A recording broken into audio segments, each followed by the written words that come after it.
Wanita gendut ini sudah 10 tahun hanya berdiam diri di rumah dan tidak mencari pekerjaan ataupun berkegiatan di rumah.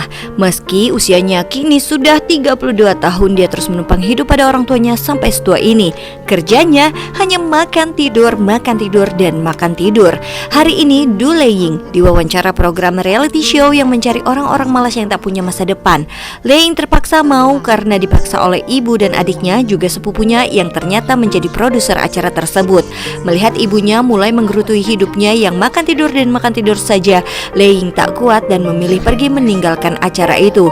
Adiknya malah memaki-maki kakaknya dengan menyebutnya tak berguna dan tak tahu terima kasih, menyebut hidup kakaknya sangat menjijikan dan dia malu punya kakak seperti Du Leying. Tak ingin perdebatan ini terus terekam kamera, Leying memilih pergi dan tidak melawan keluarganya ini. Leying pun terus menghubungi pacarnya yang sudah bertahun-tahun bersamanya.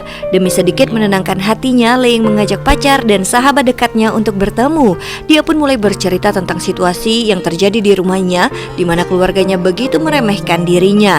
Bagi sahabat, wanita ini berkata sebaiknya Leying melawan dan menghajar adik juga sepupunya. Sialnya saat kondisinya yang terpuruk seperti ini, pacarnya malah menambahkan penderitaan Leying. Awalnya sang sahabat berkata sebaiknya aku pergi dan membiarkan kalian untuk berbicara berdua. Namun Leying memaksa sahabatnya untuk mendengarkan apa yang ingin disampaikan oleh sang pacar. Sudah jatuh tertimpa tangga, pacarnya kini berkata bahwa dia ingin putus dari Leying karena sulitnya berkomunikasi dengan Leying. Sang pacar bahkan berkata bahwa dia sudah lelah dengan kepribadian Leying yang makin lama makin aneh. Leying mencoba menahan emosinya sebab dia tahu pasti pacarnya sudah selingkuh. Leying pun bertanya, jadi siapa wanita itu? Lalu Leying pun langsung menarik ponsel pacarnya. Betapa pilunya hati wanita gendut ini. Ternyata selama ini pacarnya berselingkuh dengan sahabat baiknya sendiri. Sang teman pun langsung memohon maaf pada Leying dan berkata jangan marah dan meminta agar Leying memaafkan dia. Parahnya lagi, wanita ini meminta Leying untuk menjadi pendamping pengantinnya sebab beberapa minggu lagi mereka akan menikah. Ini sungguh sangat keterlaluan. Sungguh kejam orang-orang pada Du Leying. Dia pun merasa sakit hati dan pergi meninggalkan sahabat serta pacarnya yang selingkuh. Kini Du Leying merasa jatuh ke jurang yang paling dalam. Dia berjalan tak tentu arah. Tidak ada yang benar-benar tulus kepadanya. Dia tak punya siapa-siapa lagi dan kini dia merasa ditinggal seorang diri. Dia pun melewati sebuah gym dan melihat ada seorang pria yang sedang berlatih tinju. Penderitaan Leying tak cukup sampai di sini saja. Besoknya adiknya datang dengan membawa ayam yang banyak. Dia sengaja membeli ayam yang banyak karena tahu kakaknya sangat suka sayap ayam. Tetapi nyatanya sang adik ada maunya.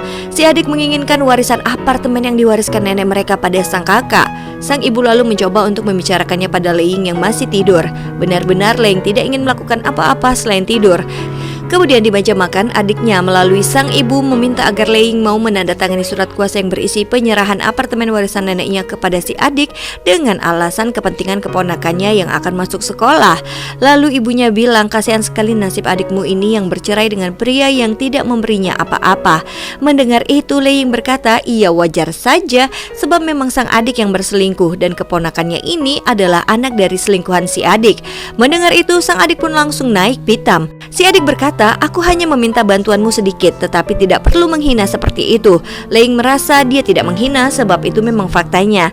Si adik malah membandingkan Leying yang tidak bisa memberikan uang pada ponakannya seperti bibi-bibi pada umumnya karena Leying yang pengangguran. Karena terus berdebat, Leying berkata, apakah kau tidak bisa minta tolong baik-baik padaku? Aku selingkuh karena aku menarik, tidak seperti kau yang buruk rupa. Bahkan sebentar lagi aku yakin pacarmu akan mencapakanmu.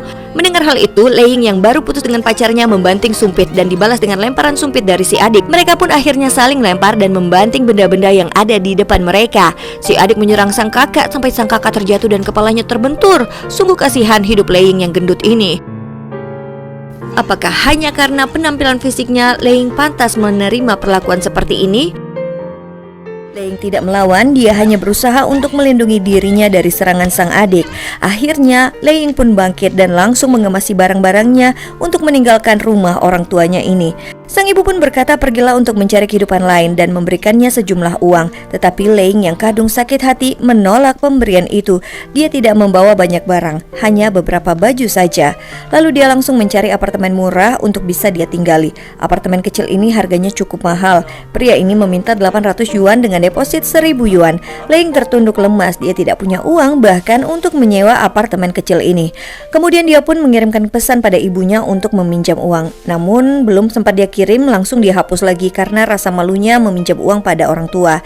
Tetapi ibunya sudah mengirimkan uang sebesar 2.000 yuan yang tentunya cukup untuk menyewa tempat tinggal baru. Untuk bertahan hidup, dia pun bekerja di sebuah kedai makanan dengan gaji seadanya. Leying pun mulai bekerja. Bosnya kemudian menyuruh Leying untuk mengambil rokok di dalam mobil sang bos. Namun disinilah dia melihat ada seorang pria yang pipis sembarangan. Takut keberadaannya terlihat, Leying bermaksud untuk bersembunyi. Namun karena badannya yang terlalu besar, dia malah membunyikan klakson membuat pria itu sadar akan keberadaan seseorang di dalam mobil. Parahnya lagi, dia malah menyenggol tombol lampu yang menyorot langsung ke arah pria yang sedang buang air kecil itu. Dia panik dan dia tidak tahu cara mematikan lampu mobil ini, bahkan membuat lampunya berkedip-kedip hingga membuat mas-mas ini salah paham pada Leying. Pria ini mendatangi Leying dan langsung memarahinya. Apa yang Leying lakukan tidak benar. Dia tahu dia salah, sudah pipis sembarangan, tapi toiletnya tersumbat sehingga dia pun terpaksa. Leying lalu meminta maaf karena dia tidak tahu cara mematikan lampu mobil ini. Itulah pertemuan pertama Leying dengan Hao Kun, pelatih tinju ini, yang membawa Leying ke kehidupan yang lebih berwarna. Dia mengembalikan sarung tangan tinju Kun yang tertinggal semalam. Dia tahu nama pria ini juga dari daftar pelatih yang tertera di papan. Saat bertemu lagi dengan Kun, Leying begitu salting. Bahkan dia tak berani untuk menatap mata pria ini. Dia hanya tertunduk saja. Lalu pria ini bertanya, apakah kamu menyukai tinju? Karena naksir dengan pria ini, wanita gendut ini langsung berkata iya, dan langsung ditawari kelas oleh resepsionis gym ini. Dia pun dimasukkan ke dalam grup chat gym tersebut. Besoknya Leying pun mencari informasi tentang Hao Kun, pria yang membuatnya salah tingkah. Lalu pria itu pun tiba-tiba mengirimkan pesan pada Leying untuk pergi berkencan ke taman kota. Leying yang memang sudah menyimpan rasa pada pria ini pun langsung mengiyakannya begitu saja. Meski temannya sudah mengingatkannya jika pria-pria di gym sana yang tampan dan maco itu mengajak perempuan hanya dengan dua tujuan. Itu yang pertama, hanya untuk menjual kelas tinjunya alias mencari member gymnya. Yang kedua, berniat untuk berbuat yang tidak-tidak. Benar saja memang Hao Kun sedang dalam masalah. Dia akan dipecat jika dalam waktu dekat tidak bisa membawa anggota gym baru karena gym mereka sangat sepi anggota baru saat ini. Akhirnya Leying benar-benar memutuskan untuk menerima ajakan jalan Hao Kun. Dia melihat pria itu begitu gagah dan mempesona untuk dirinya yang menyedihkan. Mereka pun berjalan-jalan di taman. Leying mengirimkan foto diam-diam pada temannya dan berkata bahwa pria itu tidak sama sekali menawarinya keanggotaan gym. Leying pun sesaat merasa senang sebelum dia tahu bahwa pria itu mengajaknya pergi ke sebuah acara yang diadakan oleh gym tempatnya bekerja. Sesi latihan tinju gratis untuk promosi gym. Ternyata temannya benar dan membuat Leying pun menjadi sedih. Dia pun bertanya langsung apakah ini tujuan Hao Kun yang sesungguhnya. Hao Kun pun menjelaskan bahwa dia memang disuruh bosnya untuk menjual keanggotaan, tapi dia tak suka dengan hal itu. Yang dia inginkan hanyalah bertinju. Tinju adalah impiannya. Tetapi tatapan mata pria itu membuat Leying tak berdaya. Leying benar-benar jatuh cinta kali ini. Akankah Leying yang tak menarik ini benar-benar bisa dicintai oleh seseorang? Member lain diperlakukan istimewa oleh seorang trainer, sementara wanita gendut ini kakinya malah dipecah dengan penggaris. Karena cintanya pada PT-nya, dia hanya bisa diam menahan sakit sambil menangis. Dulu Leying jatuh cinta dengan seorang pelatih tinju. Sejak kencan pertama mereka di taman, Leying tidak dapat melawan rasa sukanya pada pria ini. Dia merasa Hao Kun adalah sosok yang berbeda. Demi bisa selalu dekat dengan pria ini, Leying pun mau menjadi member gym ini, mengeluarkan uang yang banyak dan juga tentu saja berolahraga, hal yang paling tidak dia sukai selama ini. Kun menyuruh Leying untuk meninjunya, namun wanita ini terlihat sangat lemah. Mati-matian dia berlatih agar bisa sedekat ini dengan Hao Kun. Meski tak mudah, tapi tak mengapa. Meski Hao Kun melatihnya dengan sangat keras, tak seperti trainer lainnya yang lemah lembut pada wanita lain, Leying tidak pernah sekalipun absen latihan. Seorang staf di gym ini ternyata suka pada pelatih Kun, lalu menyelipkan surat dan plester di dalam sarung tangan tinjunya. Sarung tangan tinju ini dipakai oleh Leying yang membacanya duluan. Dia cemburu dan dia menyentuh kaca wastafel ini. Sayangnya, kaca itu pun langsung pecah. Rasa cinta Leying pada Kun benar-benar besar, namun dia tentu tak berani untuk menyatakannya. Dia sadar dia tidak menarik sama sekali dan mana mungkin pria seperti Kun mau dengan wanita gendut seperti dirinya. Lalu hari ini diadakan pertandingan tinju antara Hao Kun dengan salah satu pelatih tertampan di gym ini, yang mana siapa yang menang akan mewakili gym untuk ikut turnamen tinju nasional. Kun tampak sangat dominan, beberapa kali tinjunya membuahkan angka. Di kursi penonton tampaklah Leying yang duduk diam. Singkat cerita, pertandingan pun selesai. Kun dan Leying yakin betul bahwa pertandingan kali ini akan dimenangkan oleh pelatih Kun. Akan tetapi justru Tian Fu lah yang memenangkan pertandingan ini, sebab Tian Fu lebih komersil dan bisa menghasilkan lebih banyak member jika dimenangkan. Kekalahan ini membuat Kun sangat kesal. Dia meluapkannya pada Leying dengan mengajak makan malam sambil minum-minum. Kun berkata bahwa dia tahu alasan bosnya memenangkan Tian, yaitu agar gymnya laku dan ramai. Sementara Tian tidak begitu ingin bertinju. Tian mau karena diiming-imingi bosnya bonus 5.000 yuan jika mau bertanding. Semakin larut, Haokun pun makin banyak minum sampai-sampai pria ini tidak bisa pulang sendirian karena mabuk. Karena Kun yang sangat mabuk, Lei membawa pelatihnya ini ke apartemennya dan karena mabuk terjadilah sesuatu di antara mereka. Paginya Lei yang begitu sumringah, bahkan dia bermakeup dulu sebelum pura-pura baru bangun tidur agar terlihat cantik meski baru bangun tidur. Lalu Lei menyiapkan sarapan untuk Haokun. Lei berkata jika Kun mau pulang tutup saja pintunya sebab dia harus pergi kerja. Tetapi betapa berbunga-bunganya hati Lei saat pria idamannya ini berkata, letakkan saja kuncinya di atas meja sebab aku akan memindahkan barang-barangku dan pindah ke apartemen ini. Lei pun menahan ekspresi senangnya, tetapi sesungguhnya Lei benar-benar menganggap bahwa mereka kini menjadi sepasang kekasih. Diam-diam Lei menemui Tian. Dia meminta Tian untuk memberikan kesempatan Haokun untuk bertanding sebab dia tahu Tian hanya inginkan uang. Maka dia akan memberikan uang 5.000 yuan yang dijanjikan bosnya asal Tian mundur dari turnamen. Tawaran itu pun langsung diterima karena sejatinya Tian takut bertinju, takut wajahnya rusak. Benar-benar Lei mengorbankan apapun demi melihat kekasihnya berbahagia. Di tempat kerja Lei pun tampak aneh karena dia begitu ceria dan bersemangat bekerja. Dia mendapat telepon dari Haokun yang mengabarkan kabar gembira kalau Tian mengundurkan diri. Lalu Yen berkata, jadi kita harus merayakan ini dengan apa? Tapi pelatih ini berkata dia harus makan sehat untuk persiapan pertandingan bulan depan. Hanya cinta yang begitu besar yang mampu membuat seseorang mau berusaha susah payah demi orang lain. Lei benar-benar mabuk cinta. Semua pun rela dia korbankan demi sang pelatihnya. Bahkan dia sanggup untuk kasbon 1 bulan gaji pada bosnya dengan konsekuensi dia harus mau lembur bulan depan tanpa dibayar. Apa yang tidak Lei lakukan untuk Haokun? Bahkan dia rela menggantikan Haokun yang disuruh bosnya membagikan brosur gym ini ke masyarakat. Namun, akankah semua pengorbanan ini berbuah manis? Dengan sukarela dia menemani latihan sampai tengah malam, bahkan sampai mengantuk. Membuatkan makanan sehat, menjaga berat badan Haokun agar ideal untuk turnamen. Hingga akhirnya pria ini benar-benar siap untuk turnamen tinju nasional. Kun memeluk Lei dan menggendongnya. Tanpa sadar kaki wanita ini pun terbentur-bentur sudut meja. Tetapi Lei menahan rasa sakitnya agar tak membuat Kun merasa bersalah dan merusak suasana. Melihat pria yang dia cintai bahagia itu sudah sangat membahagiakan meski kakinya terasa sangat sakit.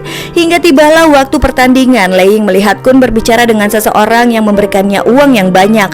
Pria itu memberikan uang sebesar 60.000 yuan atau setara 68 juta rupiah agar mengalah saat bertanding. Rupanya pria ini adalah ayah dari calon lawan Kun.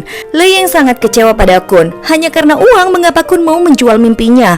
Bukankah selama ini mereka sudah berjuang untuk sampai di hari ini? Lalu pria ini berkata dengan realistis bahwa selama dia hidup dia tidak pernah memegang uang sebanyak ini. Untuk apa menang tapi setelah itu dia tak punya uang? Mimpi hanyalah tinggal mimpi, tapi uang ini adalah sesuatu yang lebih nyata dan pasti, ujar Kun pada gadis gendut ini. Lei dengan lembut berkata, jangan marah padanya, nanti kita akan bicarakan ini di rumah. Tapi yang mengejutkan, dengan kasar Kun berkata, siapa yang akan pulang ke rumah bersamamu? Tidak ada yang akan pulang bersamamu. Hal itu diucapkan di depan orang lain yang membuat Lei malu dan sedih. Di sini Lei begitu hancur. Dia yang berkorban tapi pria ini menyerah demi uang. Dan benar saja saat pertandingan mereka pun sudah melakukan deal-dealan. Kun KO pada pukulan pertama. Lei kembali ke kedai. Bosnya yang mabuk ini meminta Lei untuk menemaninya minum, tetapi bos yang mabuk ini mulai merangkulnya. Merasa dilecehkan, Lei marah dan meninju bosnya, membuat dia harus dibawa ke kantor polisi. Untung ada sepupunya yang membantunya dan mau menjaminkannya pada polisi. Karena sudah dibantu, Lei merasa tak enak karena sudah menolak acara TV sepupunya yang membuat sepupunya ini belum juga diangkat menjadi pegawai tetap di sana. Lei berkata bahwa dia mau ikut acara reality show itu. Mendengar itu sepupunya langsung memeluk Lei dan sangat-sangat berterima kasih. Kini dia pun mau saja menjadi peserta acara ini. Dia pun muncul di tengah penonton. Dia memperkenalkan dirinya. Lei begitu gugup. Saat ditanya mengapa Lei tidak mencari pekerjaan, Lei berkata dia tak percaya diri dan punya masalah dalam berkomunikasi. Tapi alasan terpenting ialah karena dia merasa dunia terlalu jahat padanya. Padahal dia sudah berusaha baik pada semua orang, tetapi akhirnya lagi-lagi dia yang terluka. Sementara itu pihak TV menayangkan video wawancaranya kala itu di rumah. Karena video itu dipotong, hanya ada bagian yang terlihat bersikap kasar pada sang ibu yang ditampilkan, dan itu membuat salah persepsi dari orang-orang. Dia pun langsung dibully habis-habisan dan disebut arogan serta tidak beretika. Semua orang kini menghakimi dirinya, ramai-ramai menunjuk-nunjuk dirinya. Sesuai arahan sepupunya agar acara ini makin seru dan ratingnya makin tinggi, Lee diminta pura-pura pingsan. Itu semua dia lakukan untuk menaikkan rating sehingga Dodo sepupunya akan diangkat menjadi pegawai tetap. Lee pun pulang seorang diri dan berjalan kaki. Benar sekali, dunia selalu tak berpihak padanya dan ujung-ujungnya dia yang tersakiti. Dia menangis sejadi-jadinya. Bisakah orang tidak jahat padanya? Akhirnya dia datang ke gym dan berkata bahwa dia ingin ikut pertandingan tinju. Tetapi mereka berkata bahwa Lee harus menurunkan berat badan terlebih dahulu dan semua orang pun nampak meremehkan dirinya. Demi itu semua dia pun bertekad untuk menurunkan berat badannya. Dia pun dilatih pelatih lain karena Kun sudah berhenti dari gym ini meninggalkan Lee begitu saja tanpa kabar. Tiap musim dia mendaftar tapi selalu saja dia tidak memenuhi kualifikasi. Tapi dia tak menyerah begitu saja. Dia ingin bertanding. Dia akan membuktikan bahwa dia bisa. Dia pun berlari, angkat beban, latihan tinju dan semua latihan fisik lainnya. Secara perlahan dia pun mulai agak kurusan. Lee lalu memutuskan untuk menjadi seorang petinju bukan karena laki-laki itu, bukan karena keluarga, bukan karena siapa-siapa, melainkan karena dirinya sendiri. Sebelum bertinju melawan musuhnya, dia harus bisa mengalahkan dirinya sendiri, mengalahkan rasa ragu, rasa malas, rasa takut, rasa putus asa akan hidupnya di masa depan. Dengan usaha yang sangat keras akhirnya Lee berhasil menurunkan bobotnya sebanyak 50 kg dan siap bertanding melawan apapun yang ada di hadapannya. Dia sempat ingin mengakhiri hidupnya. Dengan semua luka yang dia dapat, kini dia memutuskan untuk berubah. Dia ingin punya mimpi, dan mimpinya menjadi seorang petinju. Dengan badan yang seperti ini tentunya dia tidak bisa untuk ikut pertandingan. Jadilah dia pun harus menurunkan berat badannya. Dia harus berlatih dan berlatih dengan tekad yang kuat dan usaha yang melampaui keterbatasan. Lee pun berhasil menurunkan 50 kg bobot tubuhnya dan diterima sebagai peserta turnamen tinju wanita. Dengan penampilan barunya, Lee memutuskan untuk kembali menemui keluarganya dengan dirinya yang baru. Ayahnya merasa anaknya kini sudah berubah, bukan hanya fisiknya, namun juga kepribadiannya. Di sini Lee bertanya, jika ayah mempunyai 2 apel, manakah yang akan ayah berikan untuk orang lain? Ayahnya pun hanya diam. Lee lalu berkata, jika kau memilih akan memberikan yang besar untuk orang lain, maka aku akan memberikan semuanya untuk orang-orang terdekat. Namun sayangnya selama ini orang lain tidak pernah melakukan hal yang sama kepada Lee. Maka kali ini dia pun memilih untuk egois dan tidak akan memberikan apel itu kepada siapa-siapa. Dia pun berkata, datanglah ke pertandingan tinjuku, aku akan memenangkan sesuatu sekali saja. Lalu Lee pun kembali ke rumah orang tuanya. Saat dia sedang menjaga toko, dia bertemu dengan Hao Kun. Pria itu hendak menukarkan sebuah undian pada tutup botol. Kun langsung lari melihat Lee, tapi Lee mampu mengejar Kun. Hidup Kun kini begitu berubah. Pelatih tinju yang begitu keren, begitu gigih mengejar mimpinya, kini bekerja sebagai kuli. Seperti inilah kenyataan hidup. Lee mengundang Kun untuk menonton pertandingannya, tapi Kun malah berkata tidak tahu apakah akan datang atau tidak. Dia tak suka dengan orang-orang yang mempunyai mimpi. Tetapi Lee akan membuktikan bahwa dia akan mengejar mimpinya. Dia adalah pejuang yang tak mudah menyerah. Sebab jika kau ingin menuju ke puncak, maka kau harus melewati jalan terjal berliku. Namun jika kau sudah melewatinya, maka kau akan melihat betapa indahnya pemandangan dari atas sana. Lee kini sangat berubah, bahkan mantan pacarnya yang dulu saja nyaris tak mengenali Lee sekarang. Siang dan malam Lee berlatih tinju. Cukup sudah Lee yang pecundang dan penakut. Dia akan menghadapi ketakutannya sekarang. Hingga akhirnya pertandingan yang ditunggu-tunggu pun tiba. Lalu dia pun berjalan dan dia melihat ada bayangan dirinya dulu. Lee yang gemuk, yang diremehkan semua orang, dihina dan merasa tak punya masa depan. Kini sudah waktunya baginya untuk membuktikan kalau kini dia sudah berbeda. Pertandingan tinju kelas ringan kali ini akan mempertemukan dirinya si amatir yang tak punya pengalaman melawan Liu, petinju profesional dengan catatan 10 kali menang dan 8 diantaranya menang KO. Liu ini juga adalah juara nasional 4 kali berturut-turut. Rasanya mustahil Lee bisa memenangkan pertandingan kali ini. Bosnya membisikkan sesuatu pada Lee. Apakah Lee yakin akan melanjutkan pertandingan ini? Jika merasa tak sanggup, Lee boleh berhenti kapan saja. Tapi hanya satu kalimat yang dia ucapkan, aku akan menang. Dan pertandingan ini pun dimulai. Lonceng pun berbunyi, mereka mulai adu tinju. Tampaklah di sini Lee lebih banyak diserang oleh Liu. Meskipun pertandingan ini nampak tak imbang, dia percaya dia akan memberikan penampilan yang maksimal. Lalu akankah ada keajaiban? Lee memenangkan pertandingan melawan orang yang lebih berpengalaman? Pukulan itu pun terus-menerus dan bertubi-tubi mengarah padanya. Apakah itu membuatnya menyerah? Oh, tentu tidak. Meskipun timnya berkata, sudahi saja, Lei Ying bukanlah lawan yang sebanding, tetapi setidaknya dia membuktikan bahwa dia tidak menyerah menggapai keinginannya. Akhirnya Lei Ying pun bisa membalas pukulan Liu. Pukulan telak yang di luar dugaan. Namun Liu kembali dan menghantam wajah Lei Ying sampai KO. Dia melihat mantan kekasihnya duduk menyaksikan perjuangannya. Dia teringat akan orang-orang terdekat yang menyakiti dirinya dahulu, adiknya yang memukulnya dan menghinanya. Ternyata sebelum pergi meninggalkan rumah, Lei Ying menandatangani surat kuasa itu dan membiarkan adiknya mengambil apartemen miliknya. Bukannya meminta maaf atau berterima kasih, adiknya malah berkata, itu memang sudah seharusnya. Dia ingat betapa sakitnya pengkhianatan kekasih dan sahabatnya yang selingkuh di belakangnya dan diam-diam mau menikah. Temannya yang sudah jahat itu tetapi meminta Lei Ying datang sebagai pendamping mereka. Agar apa? Agar orang-orang tak mencap mereka berselingkuh. Lei Ying pun menuruti semua itu. Lalu saat bertengkar dengan Hao Kun tempo lalu, dia mendengar pacarnya ini berkata pada temannya bahwa mereka tidaklah pacaran. Dia berkata Lei Ying hanya murid biasa, padahal Lei Ying sudah memberikan semuanya dan berkorban hal yang paling berharga. Lalu dia ingat dengan sepupunya yang meminta tolong agar dia menjadi peserta reality show demi membantu sepupunya agar diangkat menjadi pegawai tetap. Dia dipermalukan habis-habisan oleh sepupunya sendiri dengan video editan yang membuat dia dibully beramai-ramai. Kurang-kurang sepupunya meminta Lei Ying untuk pura-pura pingsan. Lei Ying tak ingin, tetapi sepupunya memohon.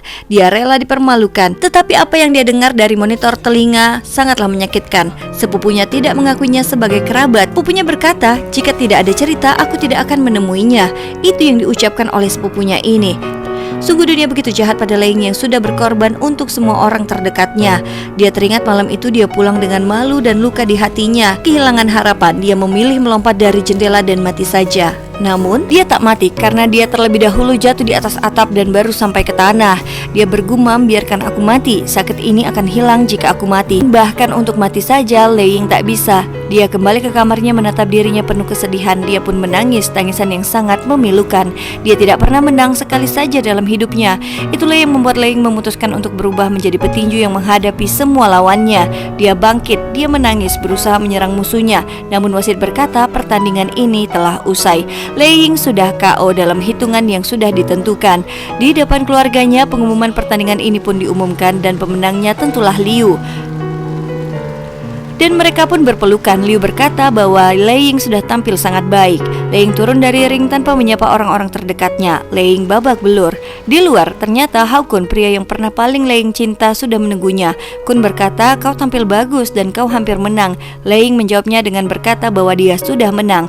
Pria ini berusaha mengajak Lei Ying makan kodok. Lei Ying berkata dia tidak suka kodok. Dulu dia hanya mengalah pada Kun. Kun mengajaknya makan yang lain tetapi Lei Ying tetap menolak dan pergi begitu saja.